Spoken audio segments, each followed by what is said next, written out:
Hello guys, in this video I will show you how to deposit Litecoin in your OKEx wallet. But first of all, I just want to mention, don't forget to subscribe to my channel for a chance to win a new iPhone 13.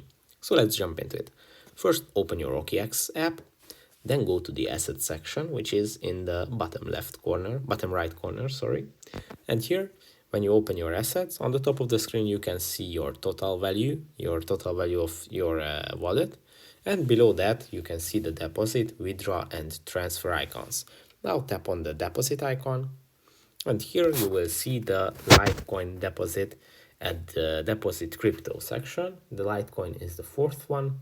When you tap on it, it's going to generate your own Litecoin QR code and address. And with this QR code, you can deposit your Litecoins in your OKEx wallet, or just tap on the copy address and it's going to automatically copy your Litecoin address and use that to deposit your Litecoins. That's it for this video. I hope it was helpful for you. If it was, please consider subscribing and see you in the next one.